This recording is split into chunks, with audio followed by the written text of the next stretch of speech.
In this video, I'll show you how to navigate the Wispr flow settings and use command mode to enhance your writing.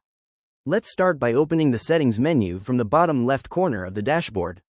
In the General tab, you have full control over your primary shortcuts, microphone selection, and the language you want the app to use. Moving into the system settings, I can choose if I want the app to launch automatically when I log in, and decide if the flow bar should be visible at all times or tucked away in the dock. I can also toggle sound effects for dictation and manage how notifications and suggestions appear. Next, let's look at vibe coding, which offers specialized tools for developers, such as variable recognition and file tagging for environments like VS Code or Cursor. In the experimental tab, I'm going to turn on command mode. This is a powerful feature that enables advanced voice commands for direct editing and formatting. Now that it's enabled, let's see it in action within a Google Doc. I have some text here regarding economic challenges in the Philippines, and I want to polish the delivery. I'll highlight the paragraph, trigger command mode, and simply say, improve the flow and transition between ideas.